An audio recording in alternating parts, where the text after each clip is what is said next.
है परमात्मा, तो पाप कर्म कौन कर रहा है, आत्मा या परमात्मा? अगर आत्मा पाप कर्म कर रही है तो अंदर बैठा भगवान क्या कर रहा है?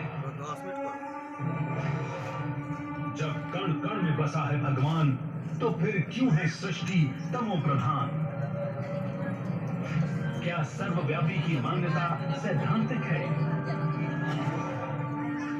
इन सभी प्रश्नों से हमारा कहना यह नहीं है कि शास्त्रों में जो कुछ लिखा हुआ है वो गलत है, बल्कि हमारा यही प्रयास है कि आपकी जो भी मान्यता है उसके सैद्धांतिक पक्ष को विवेक की कसौटी पर परखें और फिर उसमें अपनी भावना रखें, ताकि आपकी भावना का सही फल प्राप्त हो।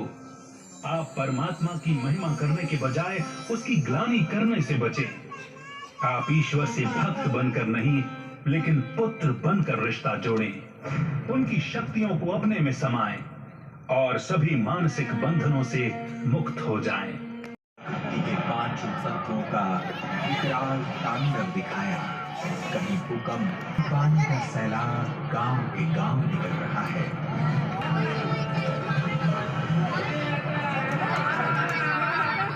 कत्लेआम का मंजर भी दिखा। जन सारे विश्व के महायुद्ध में विध्वंसकारी हथियारों द्वारा नरसंहार दिखा, तो भारत में गृह युद्ध द्वारा खून की नदियां बहती हुई दिखी। इस विनाशी दुनिया से वह रात के आ गया। तत्पश्चात परमात्मा ने उन्हें कलयुगी सृष्टि के महाविनाश के बाद आने वाली स्वर्णिम सत्ययुगी सृष्टि का भी दिव्य साक्षात्कार कराया। एक अति मनभावन दुनिया का नजारा दिखा। एक ऐसी दुनिया जहाँ चारों ओर सुख, शांति और पवित्रता थी। एक ओर जहाँ प्रकृति अपने संपूर्ण सत्व प्रधान स्वरूप में थी, वहीं सभी मानव भी सर्वगुण संपन्न देवता स्वरूप में विचरण कर रहे थे। सर्व प्राणियों में भी थी। उस दुनिया में श्री लक्ष्मी और श्री नारायण का राज्य था। उस सर्व सुख से संपन्न युग में एक राज्य, एक धर्म और एक भाषा होने के कारण हर कोई सुखी और समृद्ध था। इसके पश्चात निराकार परमात्मा ने दादा को ऐसी श्रेष्ठ दुनिया स्थापन करने के लिए निमित्त बनाया और उनका अलौकिक नाम दादा लेखराज से प्रजापिता ब्रह्मा रखा। उनके तन का आधार लेकर सत्य ज्ञान की धारा प्रवाहित करना प्रारंभ किया और ऐसे ही शुरुआत हुई ओम मंडली की। यहाँ आने वालों में अनेकों को दिव्य साक्षात्कार होने लगे और धीरे धीरे यह ओम मंडली पूरे हैदराबाद में विख्यात हो गई। इस पूरे संगठन ने 14 वर्षों तक गहन तपस्या की और 1950 में ओम मंडली पाकिस्तान से भारत में आबू पर्वत पर स्थानांतरित हुई तथा ओम मंडली नाम को परिवर्तन कर प्रजापिता ब्रह्मा कुमारी ईश्वरीय विश्वविद्यालय रखा गया। ज्ञान, योग, धारणा, सेवा द्वारा प्रभु प्यार में पल रही शिव शक्तियों ने धीरे धीरे भारत और विश्व में अलग अलग स्थानों पर सेवा शुरू की। सन 1969 में ब्रह्मा बाबा अपनी संपूर्ण अवस्था को प्राप्त कर अव्यक्त हो गए, परंतु परमात्मा द्वारा स्थापित किया गया यह अविनाशी यज्ञ आगे बढ़ता ही गया और आज सारे विश्व में फैल चुका है।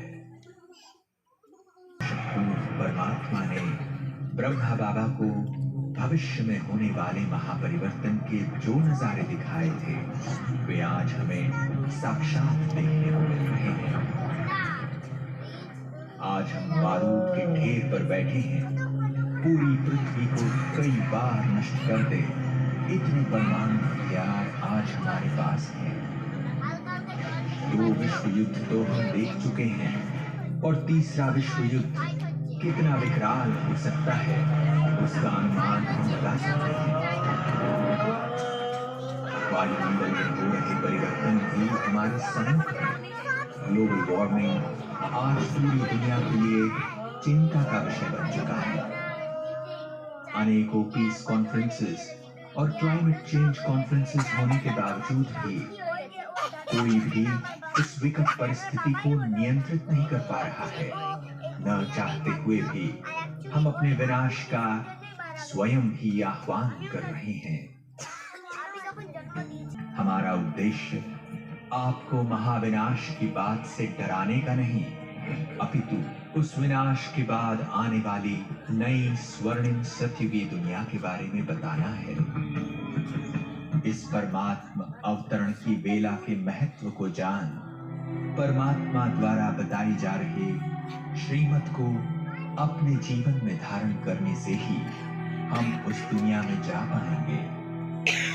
इस ईश्वरीय ज्ञान का लाभ विश्व की हर आत्मा ले सकती है, क्योंकि हम सभी आत्माएं उस परम पिता परमात्मा की संतान हैं, और यह ईश्वरीय ज्ञान हमारा जन्म सिद्ध अधिकार है। याद रहे, अभी नहीं तो कभी नहीं। ओम शांति। অনেক যে নতুন সৃষ্টি আসছে তার চিত্র আপনারা দেখলেন। পরিবেশন করছেন জয়ন্তী বেনু এবং সঙ্গে তবলা। ভক্তির পথে চলতে চলতে যখন ক্লান্ত হয়ে পড়ে, তীর্থযাত্রা, পুজো, ব্রত, উপোস সব করতে করতে যখন ক্লান্ত, তার অ্যাকচুয়াল যে পিতা তাকে খুঁজে বেড়ায়। তারপরে তখন যখন সে তার প্রকৃত পরিচয় পায়, সে যে আত্মা এবং তার পিতা পরমাত্মা, পরম পিতা, সেই পরিচয় যখন সে পায়, তখন তার চোখ দিয়ে ঝরে পড়ে আনন্দাশ্রু। তার এক নতুন জন্ম হয়, মর্জিবা জন্ম।